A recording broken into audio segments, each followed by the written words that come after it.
Okay, ladies and gentlemen, it is Wednesday, September 17th.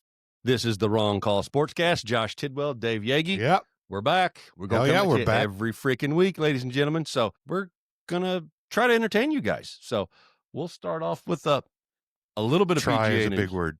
I know. A little bit of PGA news.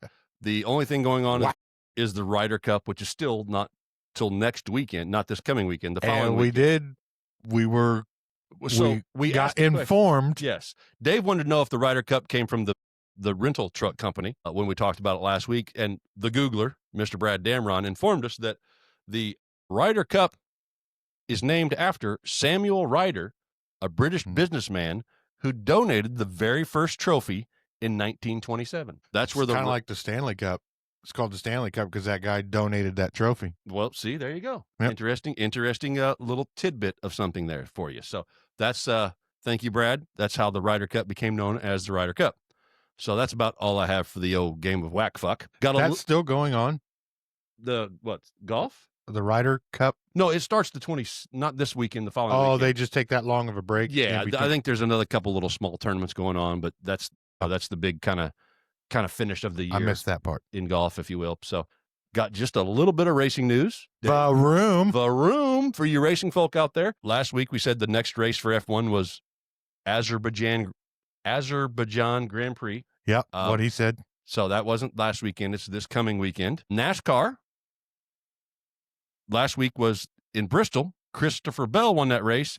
And this week is when the playoffs start that we talked about a little bit last week. Is it called playoffs or shootout? It's playoffs. So the NASCAR playoffs start this weekend. The first race is in Loudon, New Hampshire. It is on Sunday at 2:00, competing with the NFL. Good luck. Yeah. I mean, yeah. It's NFL season. The juggernaut's back. Yeah. The sport that all of us real people like to watch is back on now. So they're not going to be, well, I guess there's going to be some NASCAR fans watching in between their, Cowboys games, I guess. Oh, okay. Watch out. Taking all shots. All right, then. Taking shots. Watch out now.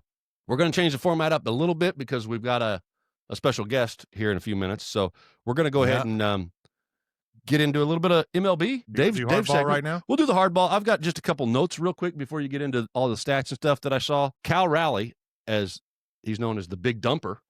Because of his dump truck ass. But they call him the Big Dumper. Last night, he had a good game last night. Mickey Mantle for home runs by a switch hitter. He also Ken Griffey Jr. I was getting ready to say Seattle. Yeah. Another little interesting tidbit on last night. I didn't know the Mickey Mantle. Yeah. It was I did know the Ken Griffey though. Yeah. He passed Mickey Mantle as the most home runs in a single season by a switch hitter. So that's cool. Nice. Mickey Mantle's obviously a legend. Cal Riley's had a hell of a year across the board. The Big Dumper. The home run derby. Yep. And just for his team. Yeah. I mean, we'll get into what his team's doing here in just a little bit. Also in baseball news last night, Shohei Ohtani, who's, the freak athlete of baseball that we've all loved to enjoy, threw 5 hitless innings. Only had 5 Ks, but no hits in his 5 innings at the plate. And then he hit his 50th home run last night in the 7th or 8th inning. Yes. Which put him back-to-back years with 50 home runs. Mm-hmm. And his first 2 years in L.A., he's got back-to-back 50 home runs. Yeah. I mean, the guy is a freaking specimen. Yeah, he is a specimen. His first couple starts out the gate pitching were not great. Well, coming off the injury. Yeah, he had Tommy Johns and all that shit. Yeah, but I mean, the dude can swing a bat, man. Yeah, he's a good hitter. Yeah, for sure. He's definitely fun to watch. But and he can throw the fucking ball. I was kind of looking for Schwarber to take him long last night and didn't. But well, they're smart. Yeah. Don't give Schwarber a meatball because it's gone. Yeah, it's gone. But 5 innings, 5 hitless innings, 5 Ks, and his 50th home run. Pretty damn impressive outing for Shohei Ohtani. So, Dave, you got a little bit more baseball stuff for us? Yeah, I sure do. All right. We're basically 10 games left. Yeah. In the whole season. October baseball, it's coming up. It's close. Yeah, the boys of October about to come back. That's right. I mean, the Cubs' actual last game is on September 20th. Yeah, so we're close. Yeah, 10 games. Give or take a couple of the teams that all these stats are official as of 5:00 this evening. Yep. Because you got teams that play during the afternoons and all that stuff. So there's a couple teams that will play a day or two longer because of rain delays or just anything make that's up games or anything of that nature. But as far as the Cubs, 20 is it, and they're at 10 games. That's where I judge everything because I'm a fucking Cubs fan, and that's all there is to it. Anyway, go Cubs, go! Hey Chicago, National League. Cubs are gonna win today. In the Central, Milwaukee is basically they're not leading that division anymore. As of today, they won that division. They wrapped it up today. Yeah, at 92-59, they won the division, and the Cubs clinched the first wild card berth. So they're in at 88-64. Okay, good. So good those stuff. are the first two and only two teams to clinch as of today. Any positions whatsoever as of awesome. I think the Cubs clinched it at 3 or 4 o'clock this afternoon. Okay, so the Cubbies are in. Milwaukee won a division. Good stuff. In the East, it's the Phillies sitting at 91-61. Excuse me, my W's feeding back. 91-61 in the NL East for the Phillies. They have a 12.5 game lead over the Mets. That's the second best in their division. The West, the fucking Dodgers. Shohei Ohtani, 84-67. They've got a 2-game lead over the Padres, which the Mets, Tuesday Night Baseball, helped out. Last night, the game the Dodgers. The fucking Mets kicked the living fucking shit out of them. It was crazy. They had them. They were down. They were up like 8-2 in the bottom of the second inning. It was crazy. Every time I looked up, the score was growing and growing. Believe it or not, I was watching a WNBA game last night. Oh yeah, yeah. All right. Well, I mean, we'll get to that. You do you, boo boo. In the AL, we're switching over. East, Toronto, 89-62. They have a 5-game lead over the Yankees, the Bronx Bombers, Torpedo Bats. In the Central, Detroit, the Tigers, the shocking Tigers, come out of nowhere, that have had first place since day fucking one and never let go. They are 5.5 games over Cleveland. I told you last week it was Kansas City. Yes. Where the fuck Cleveland came from out of in a week? Yeah. 5.5 games. Yeah, your Royals. Because they were at least minimum, from what I remember, 10 games over the Royals. Hey, Asbury's for ours. And then your Royals, came fucking screaming up in there. Your Royals were right there. They took a little step backwards there, didn't they? They ain't gonna happen now. Yeah. Not since Cleveland. I mean, Cleveland just said, "Royals, hold my beer," and they fucking. I'm coming. They passed them on the interstate. That's what happened. And in the West, old dump truck Kyle Raleigh, Seattle sitting at 83-68. They have a 1/2 game lead over Houston Astros. Fucking Astros. Trash can beating motherfuckers. Yep. But that's your standings right there. Of course, I told you 2 that clinched. Yep. Couple quick things. Let's get to the run differentials. Yep. We like those. Once the playoffs come in, it doesn't matter anymore. Zero. This is league wide. This is league wide, not division wide. I'll give you the top 3 in each, best and worst, but league wide, not division wide. So best, we'll start at number 3. The Phillies sitting at a plus 129. Yep. Schwarber, fucking Kyle, hitting motherfucker. Hitting dingers. I love hitting number dingers. Number 2 is the Cubs. They've been there solid pretty much most of the first and second place. Yeah, they're sitting at a plus 133, and the Brewers that came out of nowhere after the All-Star break just destroyed. Before the All-Star break, you thought the 180. Cubs had that division locked down. Oh, they were smooth sailing, and then Playing they dropped ball. They dropped 10 right out of the All-Star break. And Brewers went won 14 straight. Unreal. It was crazy. Yeah, it's still crazy, and the Brewers won the division. The Cubs locked up the first wild card spot. So they're both in. Yeah, they're both in. So if it goes, hang on. Hey, they've already got the brackets out. So the Cubs, the Cubs would play. It's a quiet pause. Yeah. Yep. Never mind. Close. I saw it earlier, but I didn't write it down. I already saw the bracket and who the Cubs would play in the first round. We'll get back to you next week on that. The top division winner, AL, NL, the top 2 seeds, they have a bye week. They go to round 2, and then the other teams all play each other. The other 2 division winners play the wild card. Yes. And then there's playoff games. Yes. For each side that's a 1 game off, and You know what I'm trying to say. You know, you picking up what he's putting down. Yeah. Anyway, Brewers at 180. I don't know if I said 180 yet. All right. The worst. Starting from 3. The Angels. Mike Trout, poor guy. Please go to another team. But he's so far in his career, he ain't moving. No, there's no reason to. He's made hundreds of millions of dollars. Ridiculous money. Yeah, baseball players make great player. Money. He will be in the Hall of Fame, but he only got to play in one playoff game. Yeah, and it was a play-in game. Yeah, with the career he's had, that is a shame. Yeah, and he got to play. If you look in the future, 20 some odd years from now, and somebody actually tells the young kids that Mike Trout and Shohei Ohtani were on the same team together, yeah, everybody be like, "Man, you're full of shit." Yeah, did they win 5 World Series? No, they lost the only playoff game that they ever went to. But the Angels last at 138, third place. The Nationals negative 190. And here we go, the Rockies. What are they at this week? What was the last one? Yeah. No, I didn't. I mean, who was above them? Not necessarily where they were at last week. They're basically all the same. Okay. So but the Rockies increased. Yeah. They were at 377 last week. So they're at 402. Close, 398.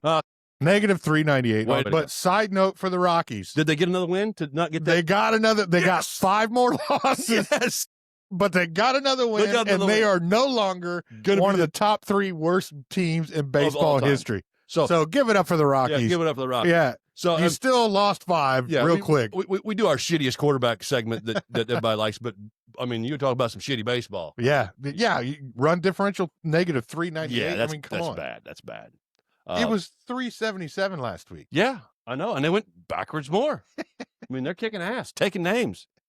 Golden Colorado, baby. Yeah. So let's get to the. That's why. Hey, Milwaukee's best. Unleash the beast. Colorado and their Coors Light can just eat a dick. Oh, sorry, Coors Light drinker. My bad. Let's get to the top 3 wild card spots in the NL. Cubs, they already clinched, so there's only 2 more spots left available. Padres and Mets are duking it out for that. Yep. I already told you how far back they are in the divisions. Mets are farthest back, but they're still in the top 3. And in the AL, we got the Yankees, the Astros, and the Red Sox. Okay. I don't think the Red Sox were. No, they weren't. So they've moved up and gotten themselves in contention with 10 games left or whatever it is. So yeah, I mean it's down to the wire. So I heard somebody on one of the baseball shows I was listening to talk about, we talked about last week a little bit, Aaron Judge, where he stands in the echelon with who he's passing, the legends that he's passing in baseball with his home runs and his hits like that. If he never gets a World Series championship, does that change where he stands and everything? Now, obviously, he's having a monster freaking season. He had one last year, too. Cal Raleigh, with what he's done, passing Mickey Mantle, a baseball legend, Judge is still probably going to win the AL MVP. He is the favorite for the MVP. But, man, like Cal Raleigh out of nowhere, a guy I've never even heard of until this year, just phenomenal season. Switch hitting, I think it's pretty damn impressive. So yeah, give it up for Cal Raleigh. He's had a hell of a fucking year. Yeah. I just, like I said, the nickname, the Big Dumper. I mean, it's Pat McAfee's the one that gave him that during the home run. Boomstick. Yeah, that's a fact. We love Boomstick here in India. And now that we're done with baseball, we're really close to something else that I like, some stick and puck. The hockey. When's that shit? NHL preseason starts on September 20th. That's just a couple days away. That's 3 days away, buddy. Oh, shit. See, Dave does the MLB and the NHL stuff. I do the college football. We're going to get some fucking Smash Mouse board riding, fucking all kinds of stuff. But October 7th is when the official season starts. Okay. And it kicks off with 3 games. Of course, you've got the defending champ Panthers, Florida Panthers. They're going against Chicago Blackhawks. That game starts at 5 Big p.m. opening Eastern. day. Yeah, that's their like the NFL does with the old champ. Yeah, they get the first the former champ, whatever the fuck you want to call it. Defending champion. Defending. There you go. That's the word. That's the word. And then Greenwood education, folks. Don't worry about it. They like to serve you 2 more that day as well. And that would be the Penguins and Rangers at 8. And then the Avalanche and Kings at 10:30. Okay, so you get that's your your day of hockey. October 7th, day 1 hockey, full-on season. Put a pin in it, NHL fans.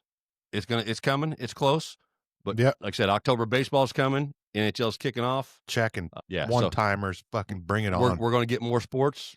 Right now, we just got a few rolling, but it's the ones we enjoy, so we're going to keep those going. So give us just a minute. We've got to get the find the correspondent for the WNBA because we've got to talk about them and a little bit of college football before we move into the NFL, our bread and butter. We did hire our first official sideline reporter, correspondent, whatever you would call it. Yeah, I mean, the NFL, they've got their guys on the sideline. The NBA's got theirs. We've got somebody just to talk a little bit of WNBA with us. So give us 1 minute. We will be right back with our WNBA correspondent. Hang tight. Okay, thanks for hanging with us. A little break. We had to find the correspondent, get him ready. So we're going to hit a little bit of WNBA news because the playoffs have started, but we do have a new correspondent to help us with the WNBA. This is Rickey Dilderson. Hi, everybody. He has been showing up at all the WNBA games, keeping track of the stats, the scores, the ladies, seeing how they're doing. He's been a big fan of the league this year. Yeah, so. I love the league. They're pretty inviting. Well, yeah. I mean, they love you.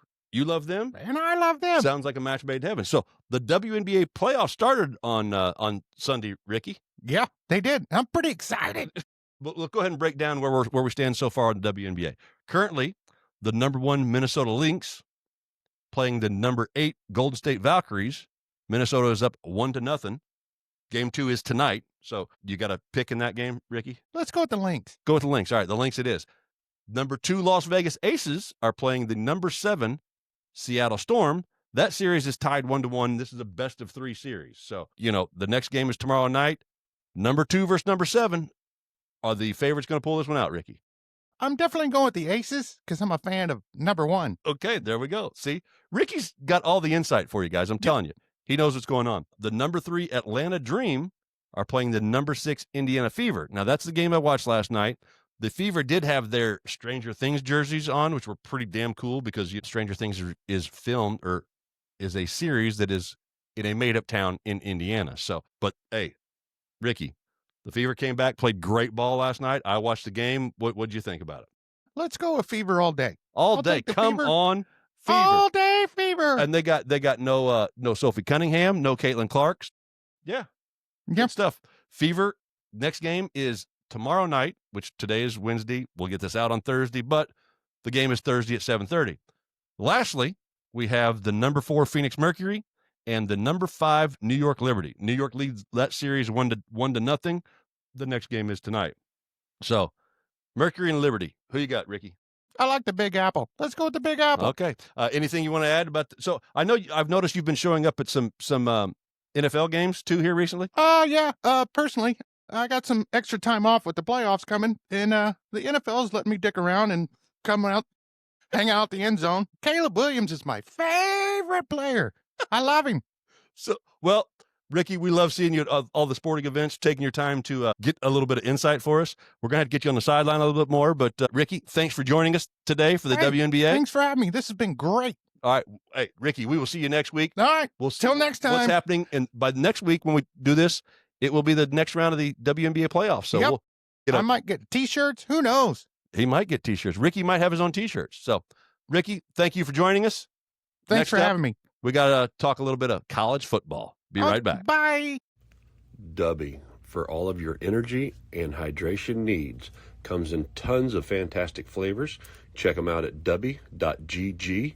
Enter the promo code THEWRONGCALL at checkout for a 10% discount. Again, that's 3 words, The Wrong Call, for your discount. Check them out. Tastes fantastic. All right. We are back from WNBA. Hi, everybody. Thank you, Rickey. Dave had to take a quick break real quick. Yeah, we had to go get the pizza, and you guys got to meet Rickey. Yeah, we want to thank Rickey for coming in and helping us out for a minute there. College football. Yep. That's the last thing we really got to do here before we hit the big boys, the NFL. 5. It used to be the ones that get paid. Yes. Well, yeah. Legally. Yes. Well, Alabama always paid all their guys. Just well, yeah. That's why he said. That's why he said, "Fuck this." USC, Pete Carroll. Oh yeah, they were getting paid. That's why I said legally. Legally. So, 5 of the top 25 teams went down this past week in college football. Number 12 Clemson lost to unranked Georgia Tech in a great freaking game. But Clemson got beat 24-21 by Georgia Tech, again unranked. Number 15 Tennessee lost to number 6 Georgia. Obviously the higher seed there won, but that was another great game, 44-41. some good college football. Now, number 18 South Florida lost to number 5 Miami. Expected. Miami's again the U. That was 49-12, and then number 8 Notre Dame Irish lost to number 16. Should not have been ranked number 8 at all. Not with being 0-1. We had that discussion last week. 0-1 and then having a bye week. Yes. So, but number 8 Notre Dame lost to number 16 Texas A&M 41-40. These are back-to-back heartbreaking games for Notre Dame, and I think it's probably destroyed their playoff chances because they only had 2 ranked teams on their schedule this year, week 1 and week 3, I guess, technically, and they lost to both of them. Now, both of them were a score game close, but you just lost. But other teams can move in the ranking. But those 2 losses when you're not in the conference are going to be probably too much for Notre Dame. When you're playing a solo game. Yeah, so it's probably going to be too much for them to overcome, which, the way college football is with their playoffs, it's heartbreaking. I mean, I'll watch every Notre Dame game the rest of the year because I'm an Irish fan. But when you know that you're literally playing the next 10 games for nothing, Well, you might get a bowl out of it. Well, sure, you can get the Cracker Barrel new logo bowl. Or not anymore. But they are going back to, aren't they? Because people got mad. Uncle. Well, I mean, Cletus or whatever. It's on the menu. Yeah, that guy. Yeah. But I'm just saying, those bowl games ain't shit what they used to be. I mean, before the NIL and all this Bad Boy Mower Bowl. Well, yeah. I mean, the Texaco Haviland Blind Athletes Savior Fund Bowl. Against drugs. Yes, those mad. So, yeah, that was a heartbreaking loss to the Irish. And then number 11, South Carolina, lost to unranked Vanderbilt 31-7. The Vandy, yeah. So I only know that from basketball. Well, yeah. So the new top 10, the current new top 10 this week is Ohio State, number 1. Penn State is number 2. LSU is number 3. And before I go on with this, just because I thought it was funny. So LSU beat Florida this past week. And Brian Kelly, who was the former Notre Dame coach, press conference after the game, did you hear about that stuff? He pulled one of them Herm Edwards moments at the podium afterwards. So he gets up there and the announcer asks him, "What's going on with your offense? Why can't you run the ball?" And he said, "Are you serious? That's the first question you're asking me? We won, didn't we? We play this game to win it." Oh. And so on the mothership the following day, they're interviewing Herm. He's like, well, he kind of missed it there. You play to win the game. So, but Brian Kelly went into one of them whole rants about, we won the game, didn't we? I heard a Herm Edwards get interviewed earlier this week. Yeah, and he said the biggest mistake I ever did in my entire life was not trademark that. Because he goes to airports and shit, and everybody's like, "You play to win the game." Absolutely. He's like, "Oh." So Brian Kelly went on a big old, stink on we won, didn't we? You play this game to win it. You play to win the game. So, but after that rant, though, Herm Edwards and the Jets with Chad Pennington went on to win the division. Yes. So LSU's number 3, the U, Miami's number 4, Georgia number 5, Oregon's number 6, Florida State 7, Texas and Arch Manning, who had another horrible outing against a terrible team. But that boy ain't ready. No, he's got to come back another year. His camp and everybody told you he was not coming out this year. And I knew that, but too. Cleveland and all the Colts fans are salivating. Yeah, I mean, it's not going to fucking happen. No, he's got to come back another year because he is not ready. But no, Texas is number 8. Illinois is number 9. Keep that in your mind for a moment.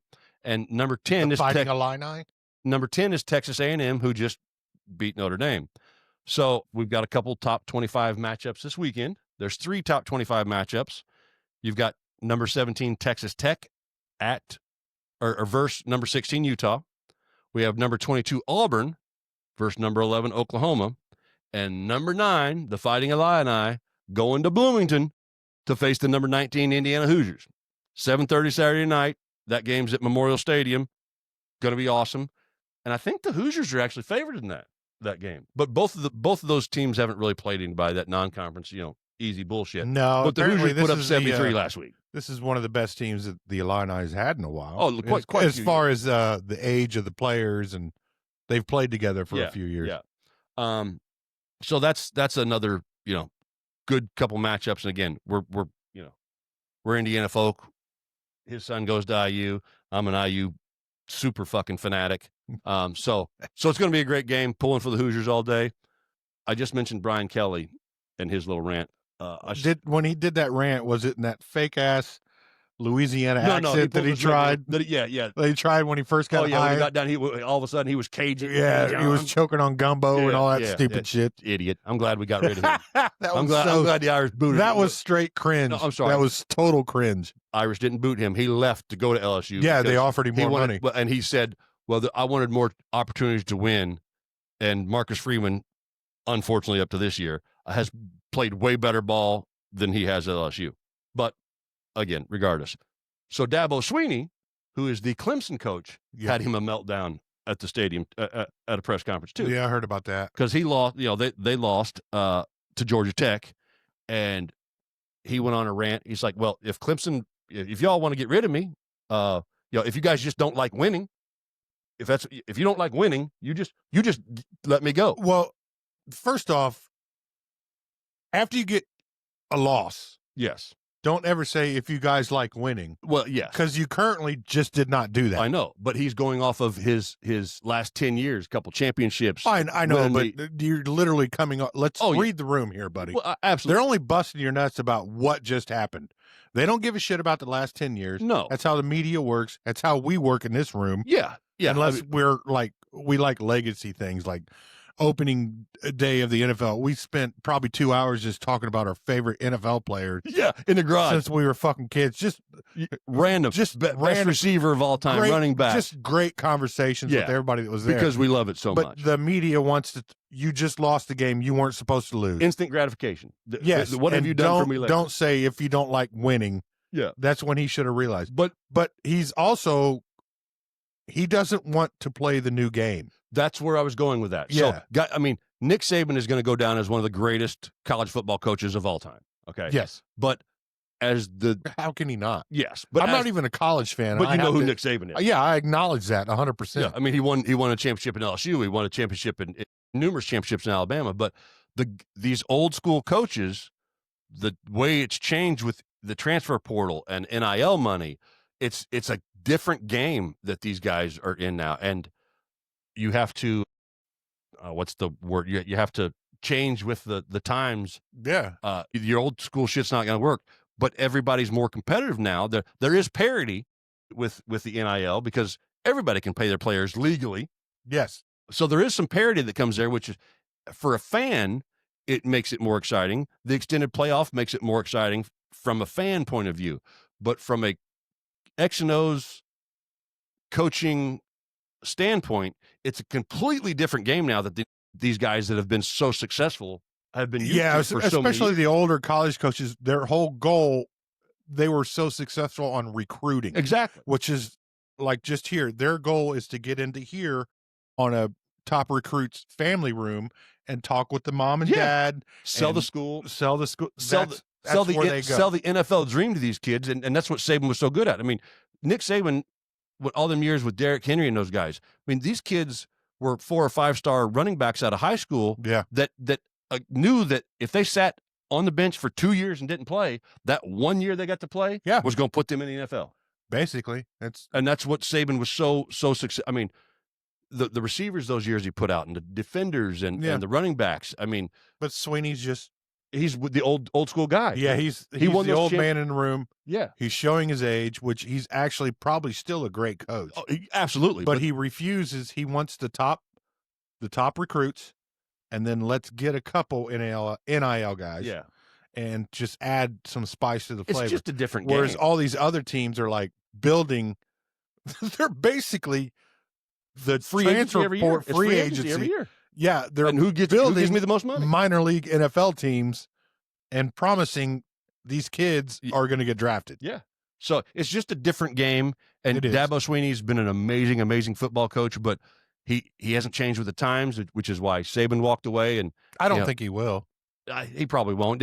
Some of that's arrogant because I think Dabo Swinney's in his mid-50s or something like that. He's already made his money. Oh yeah, he's won multiple national championships, so he's revered in a way in college football. But again, the times just changed. Be the grumpy old man that has a house on top of a mountain and fucking shoot at anybody that comes at you. That's right. So, but yeah, another meltdown about the way losing to Georgia Tech. So that is about it for college football.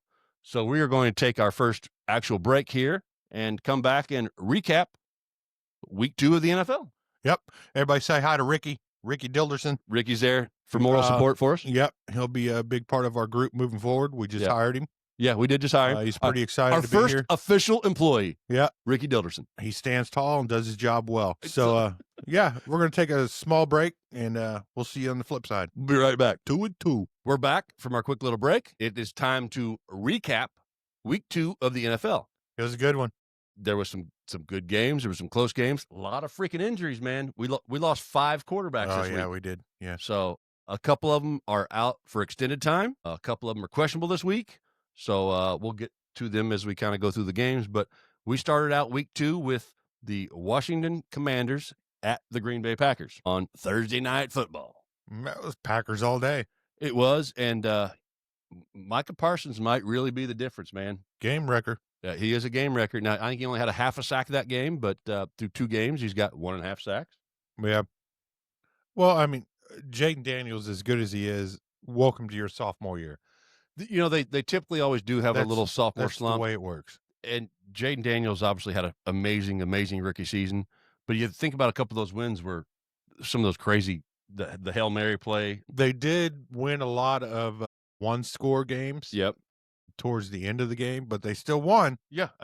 Hey, you play to win the game. Yeah, exactly. The only thing that matters at the end is the scoreboard. That's a call back from last segment. That's right. The only thing that matters is the scoreboard at the end of the game, regardless of how you got there. So that's exactly right. But yeah, Jaden Daniels got hurt in that game, twisted an ankle, or rolled up an ankle or something like that. So he is, I think the last news that I read is questionable moving forward, but he was one of the 5 quarterbacks as we go through the recaps that were injured this past week. Yeah. Big name. Yeah. So yeah, Packers, I think, do you think they own the North right now? Would you give it to them? I mean, Detroit, we'll get to the Detroit game, but Detroit came back firing on all cylinders after the week 1 Detroit's loss. playing with their food again. But the Packers first. I'm going to say this real quick about the Packers. Okay, Brett Favre, when he won the Super Bowl with the Packers, was 27 years old. Okay. Aaron Rodgers, when he won the Super Bowl, was 27 years old with the Packers. So you're telling me Jordan Love turns 27 in November or October. Okay. During this with the Packers. And what those quarterbacks have in common. So I'm just throwing that out there. I know, but what those quarterbacks have in common is, like, in today's NFL, they force these rookies to come in and start. And Jordan Love sat behind Rodgers. Rodgers sat behind the old gunslinger. Favre, well, he was drafted by Atlanta, got traded to Green Bay. So Rodgers sat behind Favre too. No, that's what I said. Rodgers sat behind Favre, and Favre was drafted by the Falcons and got traded. But he wasn't starting in Atlanta. But Love sat behind. It's all the same. It is. I mean, accoutrement. Yeah, look at you. Are you making up words? That was from New Orleans. Nolans. The Brian Kelly. Accoutrement. Yeah. So the Packers, I think, are get your W. Get your W. Hydration and energy. We have both. But the Packers are, I'm pretty sure, the favorite to win. Now, they actually lost Jaden Reed, the receiver. Yes. Toward his ACL, I believe, was it? No, it's not that bad. No? Okay. I know. I just knew he had come back, but it's going to be a few weeks. Okay. So that was I think it's actually a shoulder or something. That was a big name loss. I could be in that wrong. Game, I could be wrong. And obviously Jaden Daniels losing him, which, again, last I've heard, I'm not 100% sure where he stands, but he left that game with us. Washington lost some O linemen. Yeah. They lost other pieces in that game. So moving on to the Sunday early games, I got to try a couple fucking bangers in there. Yes, there was. So we will start off with the Browns at the Ravens. Not a banger. Not a banger. No, that was a 41-17 game. Now, in 2 of my 3 fantasy leagues, I have Derrick Henry, and he didn't do dick. How do you score 41 points?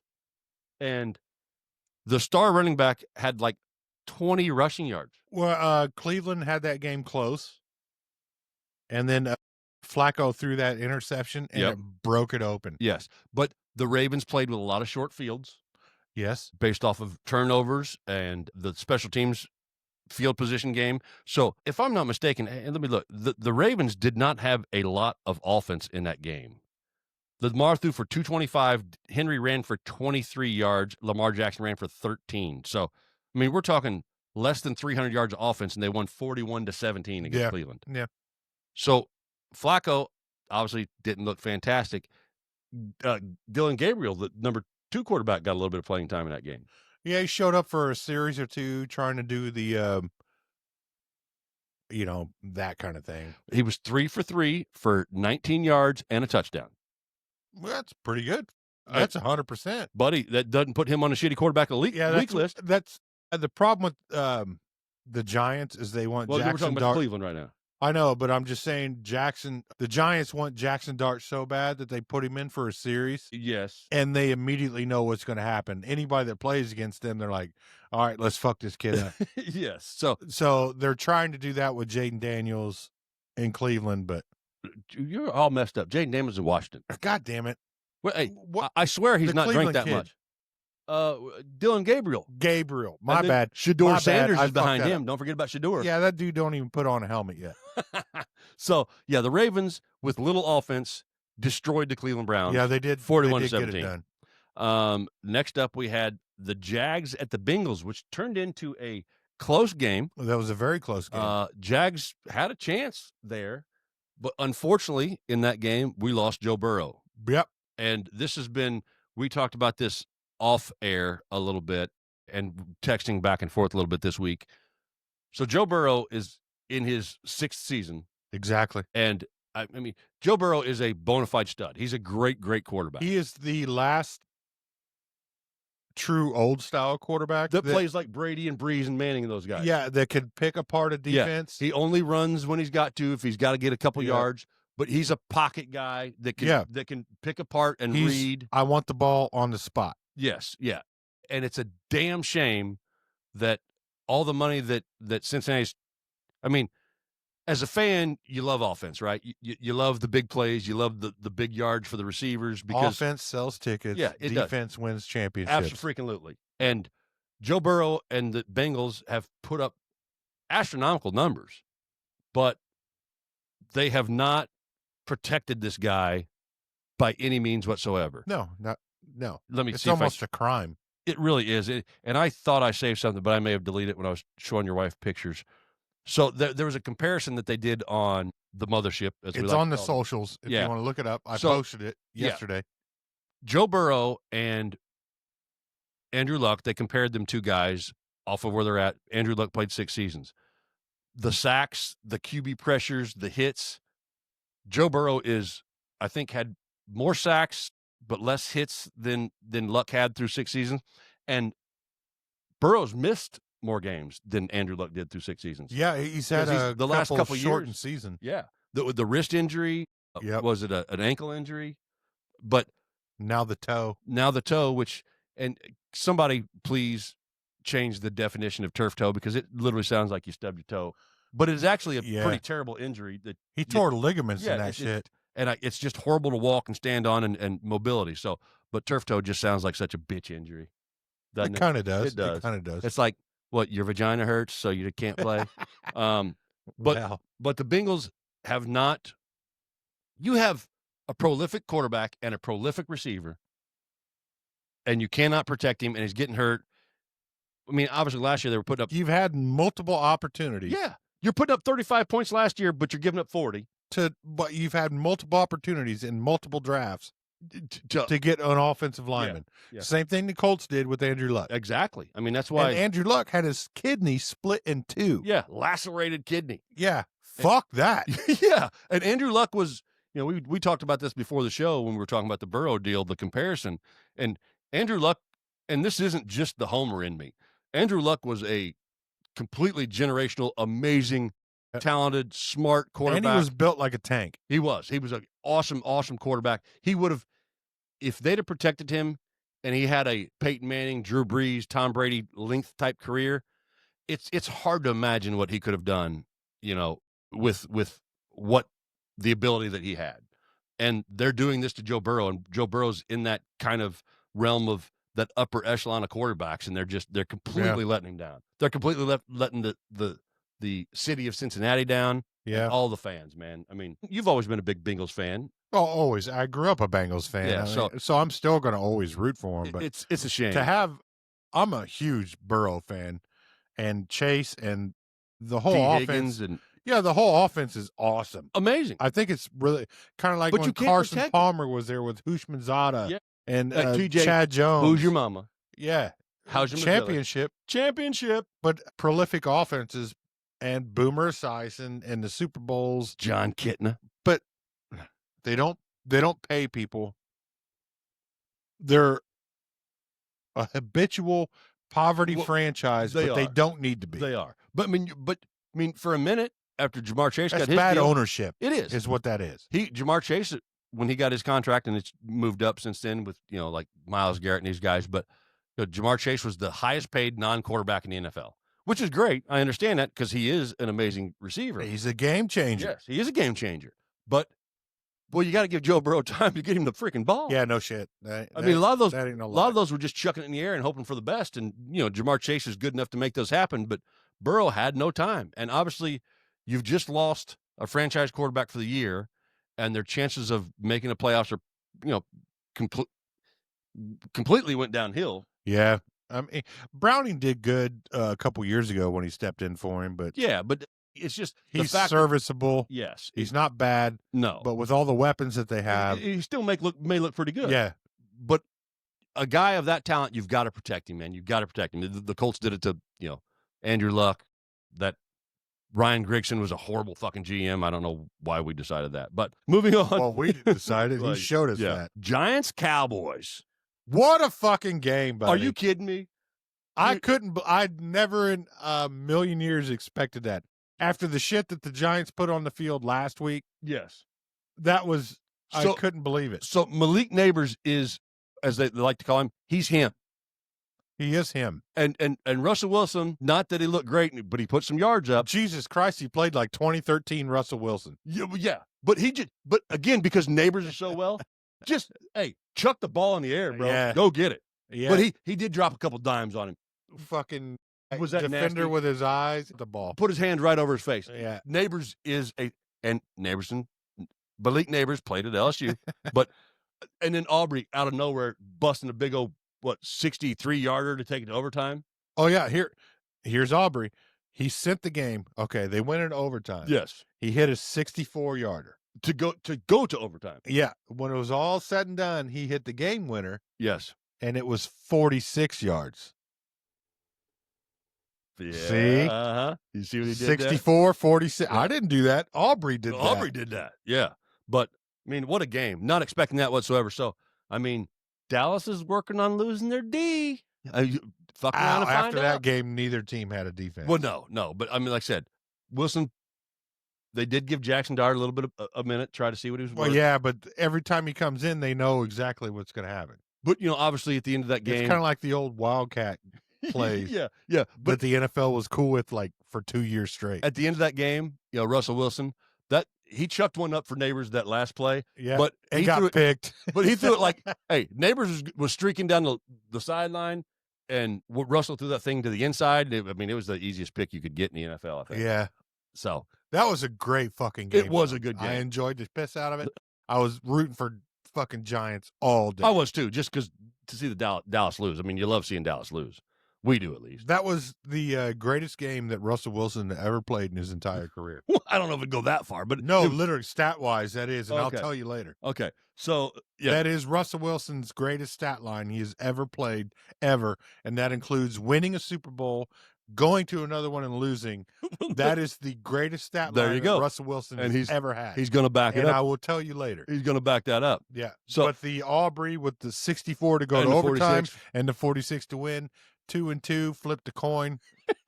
Hell of a finish. Positive, negative. But next up, we have the Bears and Lions. And the Lions said, "Fuck you, Ben Johnson. We can do this without you." Yeah, that was what we were worried about coming in. Remember, into the season, week one, especially after week one when they were so vanilla. Yes, yeah, and we were like, okay, they lost their coordinators. The Lions are playing with their food again. Yeah. Oh my God, they said, "No, we're still here. We are still badass."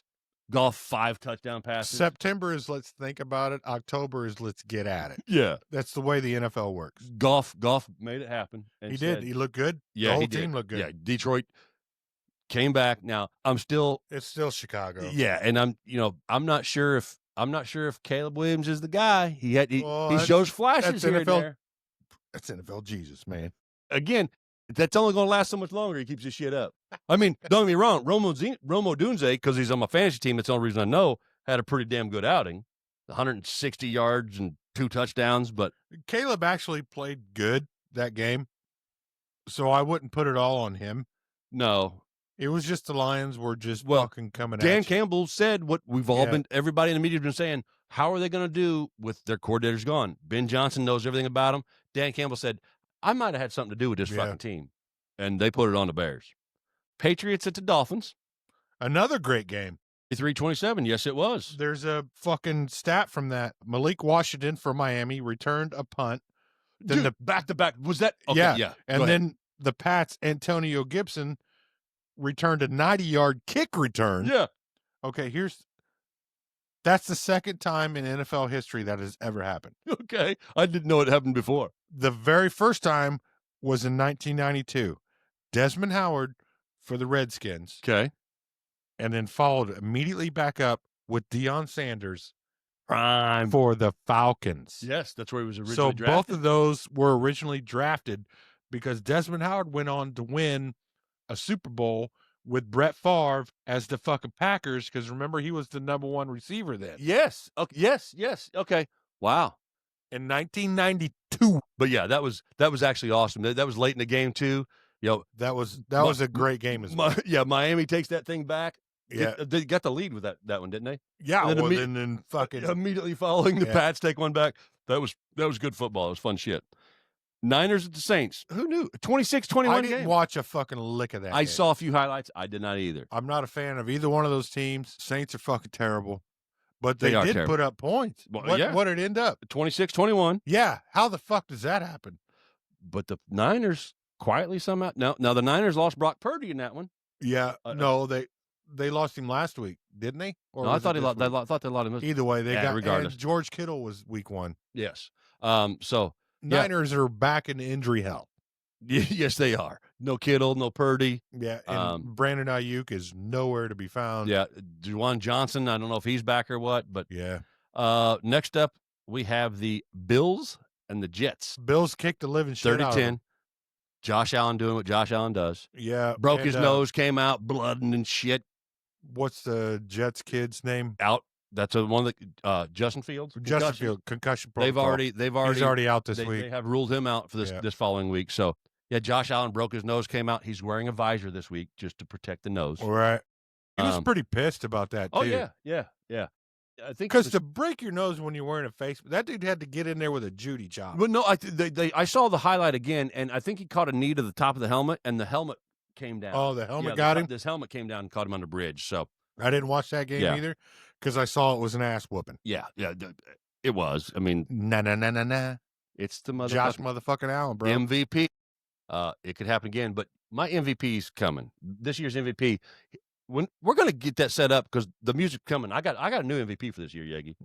Okay. I'm going to tell you about him in a minute. We're going to get this. We're learning new software, and the soundboards will come back. Yeah, I because fucking promise. Obviously, we changed with the video. So, but yeah, I've got a new guy's getting this song this year, bro. All right. Okay, we'll get there.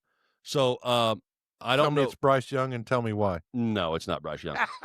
So I don't know when the 4:00 game started, but I'm gonna go ahead and do this one. It started at 4:00. Dude, with the games on my list, it doesn't show the times. This fucking guy. What the fuck? This fucking guy. Do we need Rickey back out here? No. Broncos at the Colts, baby. That was a game. So, all right. Bo Nix is a beast, man. Denver has a top 3 defense in the NFL. They blitz more than any other team in the league. Daniel Jones ate the blitz up. Patrick Surtain is the reigning defensive player of the year. Daniel Jones threw at him 9 times and I think completed 7. Yeah. So I mean, I'm not a fan of the Indiana Jones moniker. Me either. Because I'm an actual Harrison Ford Indiana Jones. He's a diehard Indiana Jones Harrison Ford fan. So please don't fuck with that moniker. But Daniel Jones, like I said, they went after defensive player of the year. They handled the blitz. I mean, I get a little bit of goosebumps thinking about it because I was zero optimistic. Jonathan Taylor is balling. Tyler Warren is the real fucking deal. Yeah. So those are your two best players. Yes. You used the fuck out of them. And they did. And you should. Yes. Colts have a good offensive line. I wouldn't call it great because they'll fuck up every now and again. They will. But they are better than most. To do what they just did against the number 3 defense in the league and the reigning defensive player of the year is pretty fucking impressive. Yeah, because as of right now, the Broncos are basically slated as a playoff team. Yeah. Depending on what they did last year. Well, I mean, the game that... And you got Sean Payton and Bo Nix, and then they signed big-name players. They've got a great fucking defense. Yeah, so, I mean, there's a lot... My optimism is growing weekly right now with the Colts. As a fan, you should be excited. And I was very reserved at the beginning because I didn't know what to expect with Daniel Jones. Nobody did. But you have to think maybe But I showed you the stats. I know. When he had fucking... That one monster year he had in New York. I can't remember the goddamn running back's name. Why am I Saquon Barkley? Yeah, when he had Saquon and everything fell together. Yep. And yeah, so it's basically the same thing right now. They change the scenery. They give him the right opportunities. And he's, again, what he did against the blitz is the most impressive for me in that game. He's a seasoned quarterback. Yeah, but to handle the blitz that well and complete the high percentage that he did against the blitz from a team with a defense like the Broncos is goddamn impressive. And can you believe that currently the leading 2 passers in the league are Russell Wilson and Daniel Jones? Yeah, that's fucked up. Yeah, honestly. and the fact and they're both on. Well, Russell Wilson's on the Giants, and Danny Dimes. And the fact that the Colts have not punted yet. No, not at all. 0 punts. And they scored on the first 10 possessions of the whole year. I thought, did it end up 11? If it ended 11, I don't know. Yeah, but yeah, that's a record. But and no punts in 2 games. No punts in 2 games. Going into Tennessee this week. I have to work at the Colts facility tomorrow. Yeah.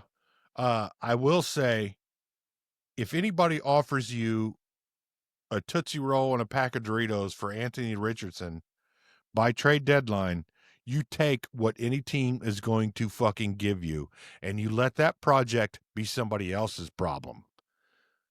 Not because Daniel Jones is that good, but because Anthony Richardson has literally not showed us anything. Anthony Richardson. Talent out the fucking ceiling. Absolutely. But won't read a playbook, won't do anything, quits in the middle of a scoring drive because he's tired, and you should have fucking lied and said you got kicked in the dick or something. You should have lied. Yes. Yeah, but no. If anybody offers you anything, you take it. And that's it. So I read something this week that said Anthony Richardson and his agent met with the higher-ups in the Colts just to kind of feel out, not requesting a trade. They didn't request a trade, but they were just kind of seeing, I guess, there wasn't a whole lot released on it other than the fact that it happened. Feelers out. Yeah, seeing where the organization sees him and vice versa. If Ballard wants to save his name in my mind and somebody offers you something for him, you should probably fucking take it.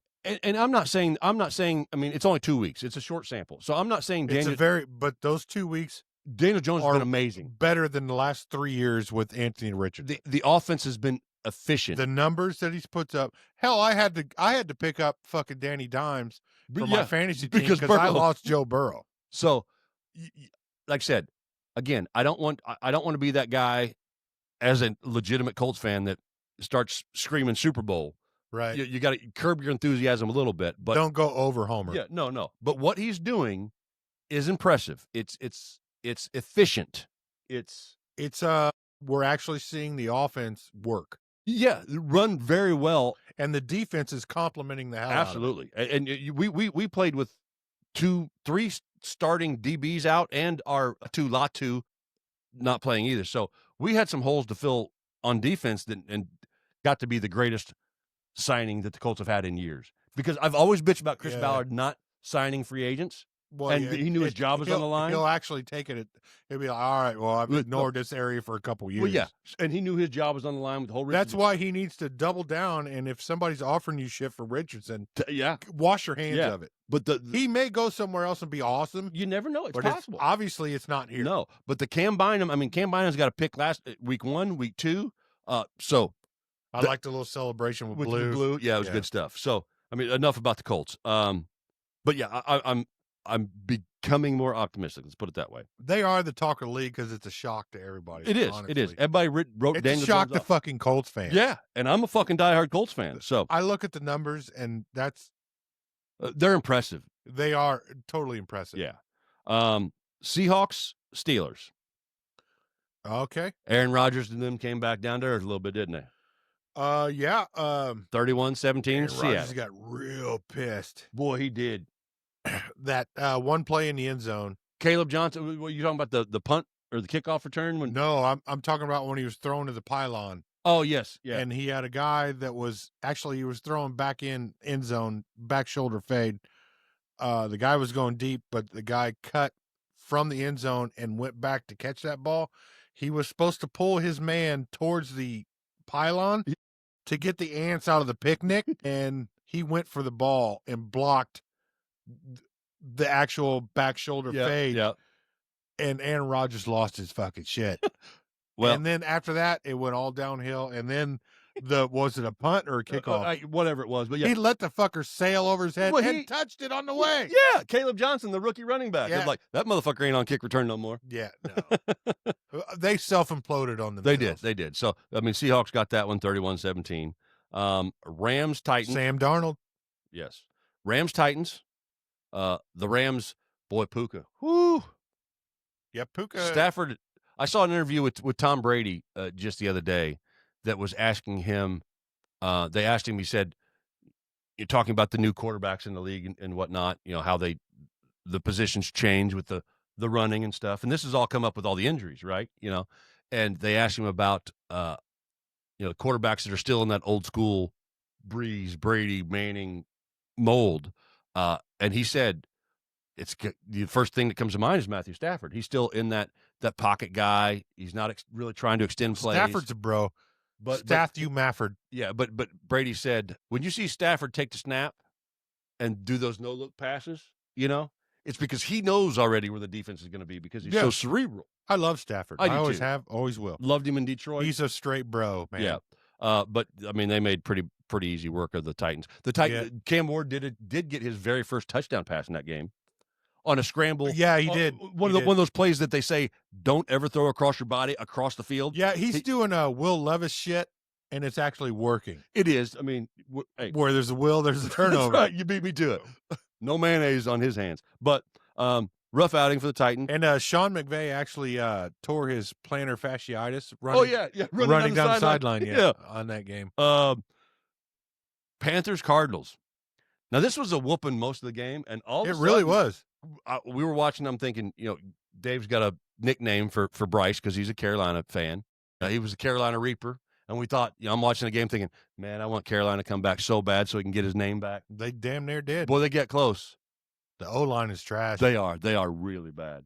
The defense is kind of trash too because they let fucking Kyler Murray and them go that far ahead of them. Yeah, but they came back, so they wore down. They did. They made an effort to make it competitive. The problem with the Panthers is in the second quarter over the last year.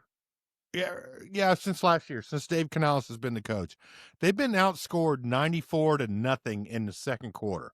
So they get their ass fucking waxed in the second quarter. And then when they make it close, they're fighting uphill so much. Yeah, they're so.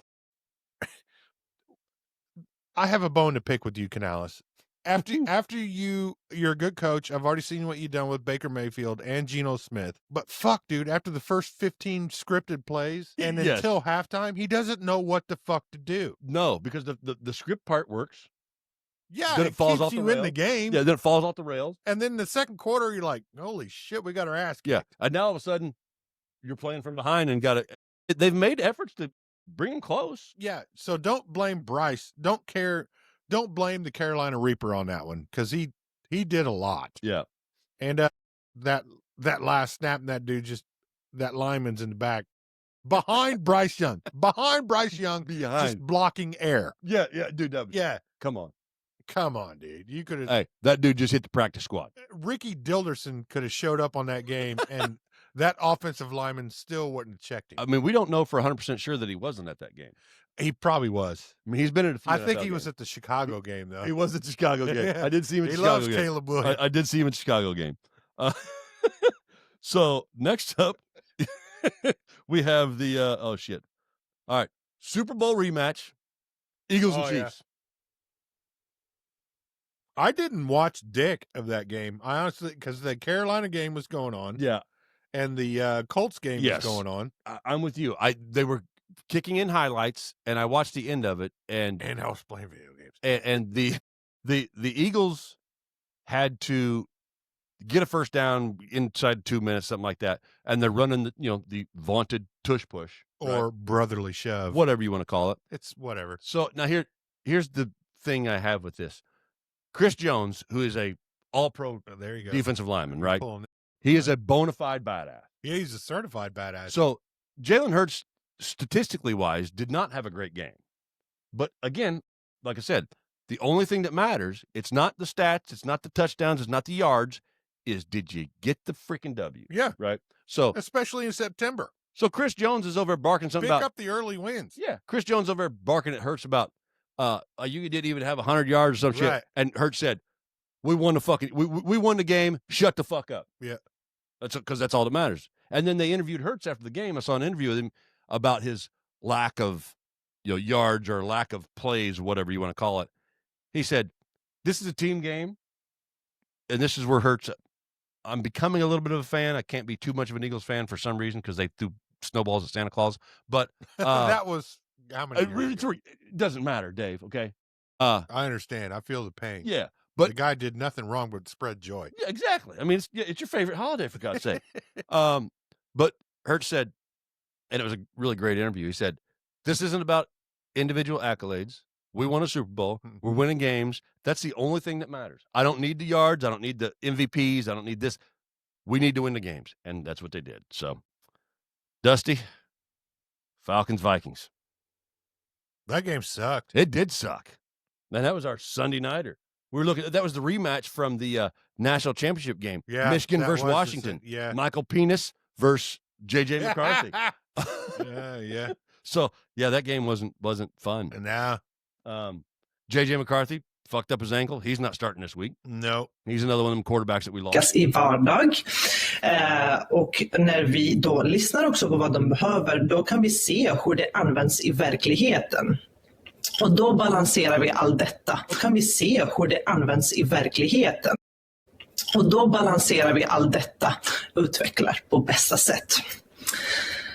Men hur gör vi detta egentligen? Utvecklar på bästa sätt. Men hur gör vi detta egentligen? They've got two phenomenal defensive ends, man. Atlanta they didn't do shit in week 1. No, but during that game, 5 or 6 sacks. Yeah, they like were that. all over Penis. I've just been calling Penis all year. No, Atlanta all over McCarthy. Yes, I just can't get the Michael Penis out of my head. Rickey Dilderson, see what you did to us. Hi, Ricky. Hi, Ricky. But yes, Atlanta does have a pretty stout defense. So they did that game. Well, true that game. And then we ended up with a goddamn Monday night doubleheader. Doubleheader Monday night. Fuck. Now, the first game I absolutely hate this. I do too. Luckily, I can't stay up that late because the 10 o'clock game was boring as dog shit. But the early game, I mean, I've been saying it. I'll scream from the rafters as long as I can. I absolutely love Baker Mayfield. Yes. So and that was a good game. That run that he had, yeah, and it looked like he hit his knee, and he's down, and C.J. Gardner-Johnson comes up, start talking shit. All of a sudden, from 0 to 100, Baker Mayfield jumped up, injuries gone, fuck you, talking trash. He rubbed some fucking dirt on it real quick and started fucking talking trash. Baker Mayfield. So think about this guy's career. All right, Cleveland is in the dog shit dumps, right? They've always been in the dog shit dumps. But they had Baker Mayfield. Who actually won some games for him when he got there. Yeah, but they shat on him the whole time. They get rid of him for Deshaun Watson. Yes. Baker Mayfield goes the greatest molester of all time. Baker Mayfield goes to Carolina. And Carolina was already a dumpster fire. Nothing to Matt Rule ruining that team. They had Baker Mayfield and Sam Darnold. Yes. So then they let Baker go, and he goes to the Rams. Yes. And gets there in 3 days. Traded him. And in 3 days, he's got to start for the and wins. Yep. Goes to the Rams, wins. That I think that three-day trade to the Rams, throws a big touchdown pass, wins his first start in 3 days in the Rams, rejuvenated his career and said, okay, this motherfucker's good. He hasn't had the right opportunity in the right place. Exactly. And then he bet on himself. I wish it worked out in Carolina, but I know, but that team was a they fucking weren't ready for dumpster fire. that team wasn't ready. So for Sam Darnold. No. So Baker goes to Tampa, has a good year, bets on himself on a 1-year deal. Yes. And I like that bet. Bets on himself. That's called fucking balls big enough to come in a dump truck. Yes. Like on Roadhouse. Yes. So Baker Mayfield bet on himself and said, yep, watch me, motherfucker. I'll give you 1 year. Baker is the most exciting quarterback to watch. And keep in mind, he has to replace Tom fucking Brady, who's won a Super Bowl in Tampa. Yeah, Bay. so he's betting on himself to replace the fucking goat. The GOAT, exactly. Just imagine the guy that had to step in after Dan Marino called it fucking quits in Miami, and they still ain't found that guy. Yeah. The closest one to it was Fitzmagic. Yeah. So Baker has had every odd stacked against the fucking guy. Gets here in Tampa Bay, and that motherfucker just wills you to win. That's his fucking team, and that is my team to pick to win the NFC South. I agree. Like I said, I mean, it's theirs to lose. I love Baker. Depending on health of the team, I think it's Tampa Bay all fucking day. I agree. And that was a close game, and they fought it out, and they fucking won it. They did. It was a close game. I mean, the Texans, I think they're still figuring some shit out. The Texans have a good defense. They have a good defense. But C.J. Stroud is going into his third year. Yeah, that's right. It's third year. He's past the sophomore slump. Yeah. So the offense is the problem. It is. That catch that Nick... Nico's badass. That catch is having a resurgence down there, only because Joe Mixon's out. But the defense is good, but the offense still haven't figured it out yet. Yeah. The AFC South is wide open. The NFC South is Tampa's all day, buddy. It's theirs to lose. Yeah. It's theirs to lose. So, again, love me some Baker Mayfield. I root for him. Yeah, I just, like I said, the tenacity. He's my favorite player that's not on my favorite team. Exactly. Yeah, the tenacity and the drive and the fire. Staffy Mathard is on that team, too. So, luckily, I just like really fucking cool. We had a great 7:00 game, which again, Baker willed them motherfuckers to win, and they did. Yeah, it was a good game. It was entertaining. And then we finished the night off with your boy, the Chargers at the Raiders, Justin Herbert.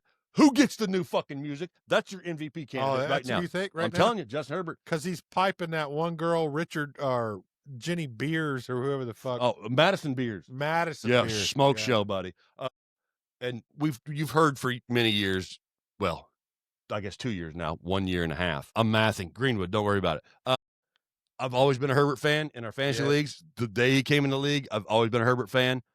But I saw something today that was kind of interesting. I think it was, God, what the fuck's his name? One of the sports guys said, "Is there an argument that Jim Harbaugh is the greatest coach of all time?" No. No, listen to me. Listen to my reasoning. Okay. I'm going to sit back, folks. All right. So he's never failed. San Diego State took him to promised land. Stanford took him to promised land. Goes to San Francisco. Takes him to the Super Bowl. He leaves, dumpster fire. Leaves Stanford, dumpster fire. Goes to Michigan. Wins the national championship. Leaves, dumpster fire. Goes to San Diego. L.A. Chargers. Yeah, I'll give you that. Putting them back up in. So he's never failed in his coaching career. Because, and when he leaves these coaching jobs, the teams become fucking horrible. So he burns it all down. Hey, well, I mean, obviously all the sanctions and shit with Michigan, okay? I mean, there's some shit there. But everywhere he's went as a coach, super successful. And when he leaves, they fall the fuck apart. I mean, so I mean, I'm not saying he's the. I'm not. I'll give you that, but greatest of all time, you kind of tripped on your own dick right there. I mean, you got Bill Belichick. Ricky, you got that? You got Bill Belichick, okay? But I'm just saying, there's something to be said about Jim Harbaugh as a coach. I'm not saying he's a bad coach by any fucking means. And now in his second year with the Chargers, Justin Herbert's going for that MVP, bud. I'm telling you right fucking now. Well, like I said, the Chargers pull with everybody's heartstrings. I love Herbert. I'm waiting for the collapse, but it won't happen until probably November. Hey, And if Aaron, but go for it, buddy. Hey, go for it. Hey, if Cordell Stewart gets the call for stepping out of the back of the end zone, and Aaron Bailey hit the baby, and Aaron Bailey closes his arms, Jim Harbaugh's in a Super Bowl with Colts as a quarterback. I'm just saying. 1996, motherfuckers. Who was the NFC team that year? Fuck if I know. I just know the Colts lost to the Steelers in the AFC Championship game. All right, let's wrap it up because I got to piss. All right, well, we got one segment first before we wrap it up. What? Bro. I thought it was the next segment. No, we end with this one. We take the break. We pick our next week. Timeout. Fucking, I'm calling a timeout. All right, we're so hey, I'm pulling a Harbaugh, calling a timeout. We are taking our second break of the night because Dave's about to piss himself. Hey, Dave, do you ever get tired of your balls being dirty? Absolutely, man. It's extremely hard to play with dirty balls. Dirty balls can adversely affect the trajectory and spin of your golf ball. Oh, yeah? Well, have you tried one of our new WHS ball washers? Keep your balls shiny and clean from sand and mud. No. Sure, let me try one. 4! Wow. Thanks, Dave. You're welcome, man. And while you're out there, folks, don't forget to pick up new WHS ball washers from Winterhawk Studios. Check them out. They're in your grocer's freezer. Welcome back. We are back from the break. Make sure you get your WH ball washers. They're going to be in the store soon, eventually. But we had to abruptly take our break a little sooner than planned. Yeah, I want to apologize. He said he's going to bust my balls about this. I'm going to, and I will until November. The greatest coach of all time. It triggered. I had to piss, and I'm tired of listening to his bullshit. But at least that was the. This is how we do it on a wrong call. But that was the last game of the week. It was. We ended with the Chargers win with the MVP. So Justin Herbert. So I didn't say the greatest. I may have said the greatest coach of all time. You did. All I said is you did. Harbaugh has been successful everywhere he went. All right, and we're still doing. He's burned it down. He does. Every time he left, it's all been burnt the fuck down. Did he have a part in that burning down? Maybe. He might have lit the match. Yeah, or at least left a log on the fire. Hey, he threw some kerosene on that motherfucker for you. I guarantee you. That's all I'm saying. That's all I'm saying. I couldn't deal with that shit no more. Yeah, he's like, fuck this. I got to pee. It's break time. Yeah. But yeah, so we're back now. But it's time for everybody's favorite segment of the week. Dave, what is it? It's called the shittiest quarterback of the week. There we go. We do need some for this shit to roll. We're gonna ride it. We're gonna ride it. We play music if you didn't know that. Well, after Louder Than Live. Yes. And then I get off call. And then we're gonna do some stuff. Okay. So either way. Shitty quarterback of the week. September 17th, 2025. I give you 5. They all stay alive, but they all fucking suck. Unlike hey, I guarantee you, greatest coach of all fucking time. But you're going to keep on this? All right. I am. I'm going to bust your nuts. I guarantee you, Anthony Richardson's not going to be in the list this week. No. Okay, I'm just going there. Didn't even put a helmet on. I'm just saying he's not on the list this week. So, Dave, give me the shitty quarterback of the week. All right, number 5. You ready? I'm ready. Let's go. Guess. Who do you think? Bryce Young. No, I don't. After his day? Oh, he came back. He had to come back. It's Patrick Mahomes. Mahomie. Yep. 187 yards, 1 touchdown, 1 interception, 72.1 QBR. 72. You know why? Because his number one receiver's pregnant with Taylor Swift's baby. I don't know. Maybe. Who's pregnant? His number one receiver is pregnant with Taylor Swift's baby. Rashid Rice? Well, Travis Kelce. They should be in jail. Never mind. All right, move on. All right, number 4, Joe Flacco. Flacco. Yeah, old heads. We got old heads on here. He's played everywhere in the league. 199 yards, 1 touchdown, 1 interception, 65 point nothing. 65 even at number 4. Yep. And then number 3, we talked about this game earlier, Mr. A.A. Rodgers. A.A. Ron. 203. 1 touchdown, 2 interceptions. Drops a bit. Give me a guess. What was it? What was 4? 65 point nothing. So A.A. Ron is sitting at let's call it 59.8. Very close. 58 even, Steven. Okay. 58 point nothing. 58 point nothing. AA Ron. And then we're going to drop like a fucking stone. Okay. We're going to the bottom of your favorite lake, your lake house, wherever you grew up, skipping stones. Monroe. That's our lake. Yeah, that's our lake. Yeah. That's the big one. Yeah. JJ McCarthy. Sorry, Dusty. That's your guy. Had a fucking terrible fucking night. Dusty, you get Carson Wentz this week? Yeah. Maybe next week we might have to call you in just to have a little conversation. He was an MVP candidate. He's a Super Bowl winning champion. Nick Foles won that with the Philly special because Wentz was hurt. And Wentz still got the ring. He did get the ring. The Colts thought Frank Reich and Carson Wentz are going to be the savior. That sounds like a great idea. Move the fuck on. Yeah. So JJ McCarthy, 158 yards, 0 touchdowns, 2 interceptions, 37.5. Boy, you talking about a drop, huh? But wait, there's worse. There's worse. But wait, there's more. But there's more. Yeah. Geno motherfucking Smith for the Raiders. 180 yards, 0 touchdowns, 3 interceptions. Give me a guess. What was McCarthy? 37.5. Geno goes a 27.2. Nah.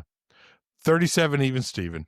37. Okay. Well, so Geno Smith is the shittiest quarterback of the week. Way to go, Geno. I'm pretty sure I saw Tom Brady in the booth putting his helmet back on and wanting to go out there. Because he's partial owner. So did you see him in the booth? Everybody else, coaches, he's in the booth with the coaches, and they've all got pullovers and shit on. He's up there in a fucking suit. Yeah, and headphones on. Yeah. Way to go, Tom. I don't know if he's listening to play calls or what. I don't know, but he was doing it in a suit. He's not allowed to go to production meetings or any of that Some of the production meetings he's got to stay out of, and that's been a big talk all week. Yeah. There's a little bit of an edge there that could be construed as taking one for the team, you know what I mean? I don't. Do you know what his percentage ownership is in the Raiders? Well, you got the dude with the bowl cut, Al Davis' son, Mark Davis, the weird fucking Brad.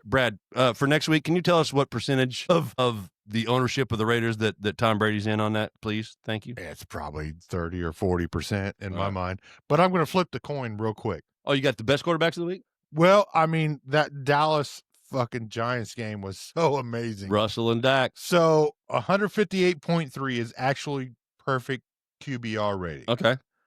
So Russell Wilson leading the league in passing yards. Danny Dimes is by one game. Well, yeah, pretty much. But Russell Wilson, this was the greatest game of his entire fucking That's career. what you said when we talked about the game. Yeah. He threw for 450 yards.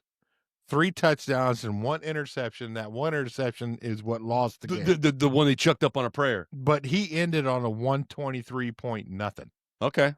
So is it? And then opposite side of the field, Dak Prescott with 361, 2 touchdowns, 1 interception, ended on 96.7. Yeah. I mean, Russell, that game was fucking It was fire. insane. That game. That was actually fire. That was one of my bets last week, and I took Dallas minus the 5.5, and it was a 3-point game, so I missed the bet there. But that was a great game, and I hate Dallas, and I think the Giants are a dumpster fire. But boy, that was exciting football. That was totally unexpected. Yeah, it was totally unexpected. Yeah, but in 2 games this year, 2 games in 1 week have 70+ points in a week. Giants Cowboys, 37 Giants, 40 Cowboys. That ended in overtime. They combined for 77 points. Yep. In the fourth quarter, they combined for 41 points. I did 41 points in the fourth quarter. Yeah, and I already gave you the quarterback stats for that. But the other 70-point game was the Lions, 52-21 over the Bears for 73 points. Yes. But the Lions, again, playing with their food. Yes. But it's easy to prey on the Bears at this point. It's week 2. Ben Johnson, I don't know if Caleb's the guy, but we'll see. Ben Johnson deserves the opportunity as a head coach. Is Caleb the guy for that organization? We will find out. There's a lot of football left. Somebody, I can't remember his name, but somebody said Caleb's probably going to be out of the league in 3 years. NFL Jesus, is that what we had him? That's what we called him last year. That's what the media because that's what him. they anointed him as. And he was going to save everybody. Every other quarterback in that draft, outside of J.J. McCarthy. He's lost every single one of them. Well, I know. Yeah, but every other quarterback in that draft that came out, Jaden Daniels, Drake May, all these guys have been much more successful already. Yeah. And he was the first pick overall. And head-to-head, he's lost every single one of them. Yeah, so we will see what they have. Like I said, I got a little faith in Ben Johnson. Not so sure about Caleb Williams. So we'll see what happens. It's time to make our picks for week 2. Wrap this shit up. You want to start with your bets, or you want to go straight? No, we're going into bets at the end. All right, gotcha. Yeah. So a recap on week 2. Dave went 13-3. Oh yeah. 81%. I went 13-3. Yeah, we had a good week. We did have a good week. We picked some games. So and you hit 2 of your bets. On the bona fide bets, I was 2-2, but I did hit the lock. And I did do what I talked about last week. I did open my separate degenerate gambling account to only bet the bets that we do here. Okay. So the whole season, at the end of the year, we will see what. Told you he was going to do that. Yeah. So at the end of the year, we will see where my money, up or down, comes out of for the entire season on my bets. If he makes $40, he's going to Venmo everybody 50 cents. Sure. Sounds like it. So you can spend on the Wrong Call Sportscast. You could buy at least a koozie for like $5. Or you can go to Dubby and use the Wrong Call and save yourself 10%. Yeah, absolutely. I mean, that makes the most sense in the world. So we're trying to push shit here, kids. Yeah. Are you ready to pick the games for week 3? Yeah. Bring it. Thursday night, we start off with a banger. It's the Dolphins and Bills, isn't it? It is the Dolphins and the Bills. At Bills. The Bills are favored by 12 points. Watch them lose this game. But I'm still going with the Bills. Oh, yeah. I'm on the Bills, too. It's the motherfucking Justin Herbert MVP. So look, if we do that again, I'm going to have to piss. Oh, I'm sorry. We move on. We don't want Dave to do that to us again. All right. 1 o'clock games. We're going to go ahead and start with Indy. The Colts are in Tennessee. They're calling this a trap game because Tennessee is 0-2. It could be a trap game. The Colts are 2-0. It's in Tennessee. It's in Tennessee. Yeah, so they have to travel. Yeah. But it's only 4 hours south. Colts. Yeah. Colts. Jonathan Stewart's on fire. Taylor, running back years and years ago. My bad. Yeah. I think he may have had Runs too like much piss. But yes, we're both on the Colts in this one, in Tennessee. Colts are going to move to 3-0. Danny Dimes going to keep this shit rolling. I think it'll be close, maybe. I'm not sure it's going to be close. I think the Colts are going to put an ass whooping on them. Well, you're playing with the number against the number 1 pick. Well, yeah, a little bit of homer. All right, we got your division, NFC South matchup, Falcons at the Panthers. At the Panthers. Falcons are a better team. They are a better team. I like the Falcons here as well. I'm taking the Falcons. I fucking hate the Falcons, but I'm taking the fucking Falcons. Yeah, this is just for picks. Fuck Home Depot. Fuck you, Arthur Blank, all that. But Algier. Jesus. Packers at the Browns. Packers. Easy, bud. Easy money. At the Browns. At the Browns. Packers. Texans at Jaguars. Now, this is actually an interesting AFC South game. This is actually a pretty good showdown because 0-2 Texans versus the 1-1 Jaguars. Houston's actually better than the record. They're throwing hands. They're throwing fight. They're trying. Yep. But like I said earlier, I think their offense is the problem. Yep. But I'm going to take the Texans going to Jacksonville to get the first win. I'm taking Jacksonville. Look at you go. Oh, sunshine. Jacksonville's been in both games. They have. They've actually played pretty well. Trevor Lawrence looks pretty good. Sunshine. I wouldn't say great. Sunshine. He's my second quarterback in my fantasy. That's right. All right, so you're on the Jaguars. I'm on the Texans. I'll take the Jags. We'll split it. All right. Next up, we got the Bengals at the Vikings. The matchup of backup quarterbacks and the 2 best receivers in the league. Now, I told Dave earlier before we started the show, as a joke that I saw something on Facebook or somewhere, that this will decide who the best receiver in the league is. Is it Justin Jefferson or Jamar Chase? They both played for Burrow at LSU, both drafted the same year, but they're both playing with backup quarterbacks. So, who's the best receiver in the National Football League? Is it Jamar Chase or Justin Jefferson? You got the Vikings or the Bengals? Well, hopefully that game is T. Higgins for my fantasy league. Yep. It's in Minnesota. Yeah. Jefferson's played with more backups than Chase has, for sure. Who you got? Fuck, man. I'm going to root for my Bengals. Skull. Taking the Vikings. For Skull? Yeah. Dusty, come on, baby. I agree with that. I'm not bad, but. So you're picking the Bengals? Yeah, I'm going with the Bengals. All right. Next up, we got the Steelers. I already had to pick against my Panthers. I'm going to pick against my B team. Yeah. We got the Steelers at New England Patriots. Patriots. I like the Patriots there too. They're 1-1. Both teams are 1-1. Sorry, Mo, but yeah, I like the Patriots here. We have the Rams at the Eagles. 2-2-0 teams. Ooh, This is going to be a good game. It's a 1:00 game too. is it? Yeah, Where's it at? it's in Philly. Oh, in Philly. Rams are coming all the way cross country to play Philly At 1:00. at 1:00. Yep. Oh man, I want to pick the Rams here, but I'm on the Eagles. The Eagles haven't done anything super impressive, but win games, like we talked about with Jalen Hurts that last game. Yeah, just get it done. Yeah. It's called get it done. Yeah, just win. So you know what? I'm gonna you gonna go with Stafford Mathard? I'm gonna go with Stathu Maverick. You, buddy. All right. He's got the moxie, bro, and Puka. Okay. So Let's see how good that defense is there in fucking Philly. okay. You're right. Yeah, because they can put up points. I'm gonna do it. All right, I'm gonna do it. You on the going Rams? with I'm on the Eagles. Next up, we got the Jets at the Bucks. Bucks. Baker, baby, come on, bring me some Baker Mayfield. No, what's his face? What's his face? The quarterback for the Jets. Oh yeah, Justin Fields. Yeah, I don't even know who the fuck I the can't quarterback's going to remember be. anybody's name. I honestly don't even know who the quarterback's going to be for the Jets. I really don't know. That's a good question. I don't know. Oh, remember Mark Rippon, the old quarterback from the Redskins? Yes. His son just got called up from the practice squad for the Bengals. Really? So he is the third starting quarterback. No shit. Yeah. Interesting. I saw that name and I was like, wait a minute. Where did I know that from? Okay. Yeah. But yeah, It's just a fun little tidbit. yeah. So yeah, Bucks. I'm old. Bucks so over that the name Jets. Triggered. Yeah, Bucks all day. Raiders at the Commanders. Oof. No. Okay. So At the Commanders? Jaden Daniels is supposed to play. I'm going to go with Raiders. I'm going to take the Commanders at home. All right. Broncos at the Chargers. Ooh. That could be. AFC West matchup. What time is that? That's a 4:05 game.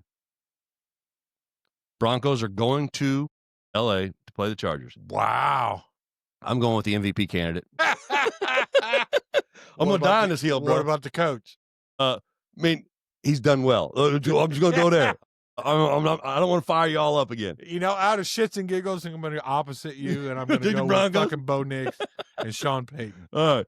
So next up, we got the Saints going to Seattle to play the Seattle. Seahawks. Yeah, Seattle. The Saints suck. If you play fantasy, just pick every defense against the Saints. Yeah, pretty much. They're fucking trash. Cowboys at the Bears. Cowboys. Yeah, Cowboys. I hate picking the Cowboys, but Cowboys. It's at the Bears. It's at the Bears. It's in Chicago. Watch out. You never know what's going to happen in Soldier Hey, Field. I hope the fucking Bears win, That would be awesome. but common sense says You got to the pick Cowboys is a better Yeah. team. All right. Now we got the Cardinals at the Niners. Both 2-0 teams. Cardinals 2-0. The Cardinals are healthy. I'm going to go with Cardinals. I like the Cardinals here too, myself. I really do. So now the Sunday night game, the primetime game of the week, is the 0-2 Kansas City Chiefs versus the 0-2 New York Giants. Seriously? Did you say it? Yeah. Giants. Are you really that high? I don't do drugs, bro. What are you talking about? Okay. I know. No, after last week, Oh, you I'm going out on a limb, motherfucker. You're taking just the like you Giants? did with Jim Harbaugh or John or whichever one it is.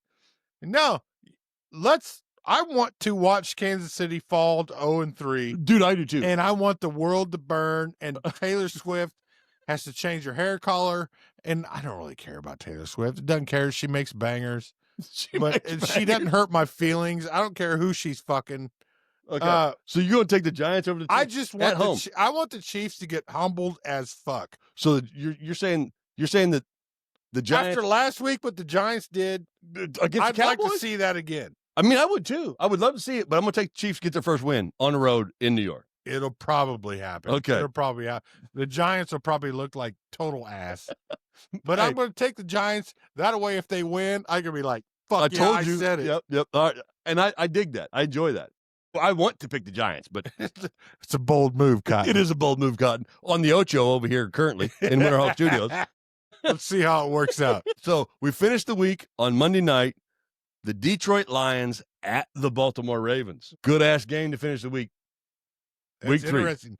I didn't know that game was in the pipe. Yeah. So we got the Lions. Wow. The Lions were just phenomenal. The Ravens put up an ass ton of points. Where's it? It's in Baltimore. This is a tough game to pick, man. It really, really is. Okay, off of gut instincts, I'm going to have to say that since Baltimore's at home, they're going to win this. I want to pick Do Detroit. I want them to win? No. I want to pick Detroit, but I think I got to go with Ravens here too. Yeah, because they're at home and Henry didn't do shit last week. Yeah, so they're going to but they somehow you know what? No, fuck that. Fuck. I'm picking the Lions. Go for it, bro. I'm picking the Lions. Go for it. Yep. I'll take the safe one. You go for the long shot. We both I love the Lions. I absolutely love the Lions. We had great picks last week. We've had a couple differences here in our picks this week, but I'm going to take the Lions this week. Dave's on the Ravens. Yeah. So that concludes our week 3 picks. We got one segment left here for you. It's called Bonafide Bets, motherfucker. You're goddamn right it is. And I went. Get your money ready, kids. I went 2-2 last week, but I hit the lock. So, like I said, on my bets, what I'm telling you guys every week, I'm betting myself. I do the exact same on my 3 and the lock. I started a new account. I do. I did start my new account for just the Bonafide Bet section. And at the end of the year, we will see if I am positive or negative on the year on the bets. So, if he's positive, you guys get to share that money. Yeah, we will. I'll 50 cents a time, motherfuckers. So come get email your Venmo. Yeah. All right. So here's the picks this week, ladies and gentlemen. I got Minnesota minus 3.5 versus Cincinnati. So Minnesota's got to win by 4. Okay. I have Philadelphia minus 3.5 against the Rams. Got it all day. Huh? You talking about them Bengals? Why you want to talk about the Bengals? Yeah. And no bullshit. This may contradict the picks that I just made because I'm in a whole different mindset. But I did these today when I was in a cognitive state of mind. See? Yeah, you try to use big words every now and then. So when I made these picks, still said it wrong. So Minnesota minus 3.5 against Cincinnati. Philly. This is why we have fun, kids. This is why this podcast is the best one that you guys are going to watch because it's off the cuff, man. Philly minus 3.5 against the Rams. New England plus 1.5 against Pittsburgh. And then the lock of the week. This is the one you put all the money on. The lock. The house, the wife, the kids, and the all dog. of them. The dog. Trade them all for $5. I ain't trading the cat for nothing. The lock of the week is Tampa Bay Buccaneers and Baker motherfucking Mayfield minus 6.5 against the no Justin Fields quarterback having Jets. Yeah, I'll give you that one. So that's the lock of the week. Tampa Bay minus 6.5 against the Jets. So take it to the bank, folks. That's the Bonafide Bets this week. Check them in, lock them in, get them done. So I think that concludes what we were doing tonight. I think we had way too much fun. Oh, we had a lot of fun. You guys got to meet. Get your W. You get your W. You got to meet the wrong call in the promo code. Don't forget, we have the website, thewrongcallsportscast.com. Get all your info. You can get all the socials. You can get the store. You guys need to buy some website. You guys got to get some merch, man. Check this out. Look, the Wrong Call, established 2024. Check that logo out on the back. Come get you some, man. We got T-shirts. We got sweatshirts. We got hats. We got koozies. Get after it. Dubby. The Wrong Call Sportscast. Josh Tidwell, Dave Yagi. We're going to do this every fucking week. We're going to have a blast doing it. So keep up with us. Dave, what do you got to tell them? Thanks for making the right call and listening to the wrong call. That's what I'm talking about. Dave Yagi, you kicked ass, brother. You kicked more ass, brother. Thank you guys for listening. Love you guys. Thanks for listening. We had a fucking blast tonight. It was a great night. We got a little unhinged. John Harbaugh's the greatest coach. Jim Harbaugh's the greatest coach of all time. Nah, shut up. You got to meet Rickey Dilderson. He's going to be here weekly. WNBA correspondent.